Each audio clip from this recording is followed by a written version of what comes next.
a lot of reasons for pay inequities for women physicians, but one in particular is I do think there's this element of loyalty and difficult to move.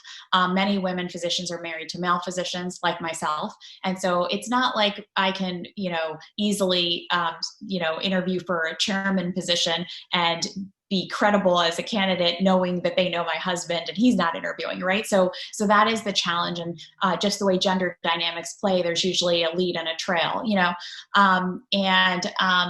because of that, I will say I see a lot of women physicians who don't look around and they don't take advantage of opportunities that come their way. And I fell into this category for some period of time, and I noticed that my salary was lagging behind my closest peers, and I didn't really I didn't know what to do about it until I reviewed a paper. Somebody asked me, Rita Redberg asked me to review a paper in JAMA Internal Medicine that had been written about this subject by 3 men, interestingly, and it didn't highlight this concern.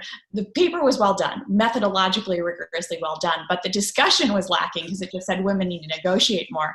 And, obviously you and I both know there's discussions of bias and discrimination and even statistical discrimination, which is the idea that as a woman, even, I had my children very late in life. I have a 6-month-old now and a 6-year-old, but I escalated up the path, without children, but I was still, I think, younger women, even without children, are seen as, well, you're going to veer off on the mommy track, so I'm not going to invest in you. So I think even depending on where you are, you need to be careful and really advocate for yourself. But it's not just about advocacy. It's about the system. It's about leadership in this area, transparency. But more importantly, one other thing that I found very important, which I now advise women, is know your worth.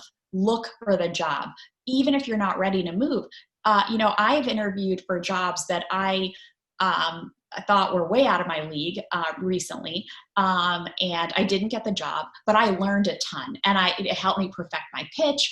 I met some great people, and I'm going to be ready for that next job interview. And so I do think that, and then I've also come close to leaving our institution, and that is, unfortunately, that counteroffer is what actually helps improve your pay. And so I'm not a big fan of this prospect because I think we waste a lot of time being recruited and et cetera.